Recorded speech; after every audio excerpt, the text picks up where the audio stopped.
ಅದೇ ಅದಕ್ಕೆ ಕೇಳಿ ಅವ್ರು ಇದಾರೆ ಅಂತ ಸಾಧ್ಯನೇ ಇಲ್ಲ. ಅನ್ಕೋಬೇಕು ಹೇಳಿ ಸರ್. ನೀವೇ ಹೇಳ್ತೀರಾ ನಮಗ್ ಅನ್ಸಿದೆ ಹೋಗ್ತಾ ಹೋಗ್ತಾ ಬಟ್ ನೀವೇ ಸೆಟ್ ಹೇಳ್ತೀರಾ ಅಲ್ಲೆಲ್ಲ ಒಂದಷ್ಟು ನಾವು ಸ್ಟಾರ್ಗಳ ಬಗ್ಗೆ ಅವರ ಎಂಥ ಹಂಬಲ್ ಪರ್ಸನ್ ಅಂದರೆ ಒಂದು ಇನ್ಸಿಡೆಂಟ್ ಹೇಳ್ತೀನಿ. ಮೊನ್ನೆ ಇತ್ತೀಚೆಗೆ ಒಂದು ತಿಂಗಳು ಒಂದು 15-20 ಡೇಸ್ ಮುಂಚೆ ಏನೋ ಡಿಸ್ಕಸ್ ಮಾಡ್ತಿದ್ವಿ ಸರ್ ನಾನು ಇದ್ವಿ. ಯಾವುದೋ ಒಂದು ಪ್ರಾಜೆಕ್ಟ್ರದ್ದು ಬಗ್ಗೆ ಒಂದು ಹೋಮ್ ಪ್ರಾಪರ್ಟಿ ನಾನು ಸರ್ ಕೇಳ್ತಿದ್ದೆ ಅದನ್ನು ಸರ್ ನಾನು ತೊಗೋಬೇಕು ಅವ್ರು ಒಂದು ಐಡಿಯಾ ಅದೇ ಥರದ್ದು ಒಂದು ಇತ್ತು ಅವ್ರ ಹತ್ರ. ಸಂಚಿ ನಿನ್ನ ಆಫೀಸಲ್ಲಿ ಯೂಸ್ ಮಾಡ್ಕೊ, ನಾನು ಯೂಸ್ ಮಾಡ್ತಾಯಿಲ್ಲ, ಈಗ ಆಫೀಸಲ್ಲೂ ಯೂಸ್ ಮಾಡ್ಕೋಬೇಕು.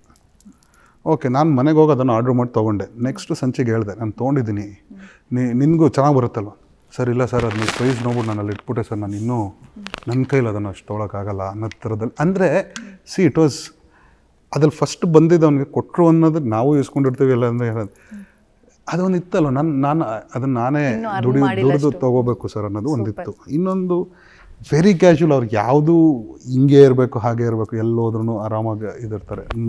ನನಗೆ ಹಿಂಗೆ ಬೇಕು ಅನ್ನೋದು ಯಾವತ್ತೂ ಇವತ್ತವರೆಗೂ ಒಂದು ದಿನನೂ ಇದು ಮಾಡಿಲ್ಲ. ಮೊನ್ನೆ ಟೂರ್ ಮಾಡಿದಾಗ್ಲೂ ನೀವು ಎಷ್ಟೋ ವೀಡಿಯೋಸಲ್ಲಿ ನೋಡಿದ್ರೆ ಅವರು ವಯಸ್ಸಾದವ್ರು ಅವ್ರಿಗೆ ಆಶೀರ್ವಾದ ಮಾಡಿದಾಗ ಅವ್ರ ಜೊತೆ ಕೂತ್ಕೊಂಡು ಟೈಮ್ ಸ್ಪೆಂಡ್ ಮಾಡಿದ್ದಾರೆ. ಆ ಕಡೆಯಿಂದೆಲ್ಲ ಈ ಥಿಯೇಟ್ರ್ ಓನರ್ಸ್ ಎಲ್ಲ ಎಷ್ಟು ಹಂಬಲ್ ಆಗಿದ್ದಾರೆ ಈ ಮನುಷ್ಯ ಅನ್ನೋದನ್ನೇ.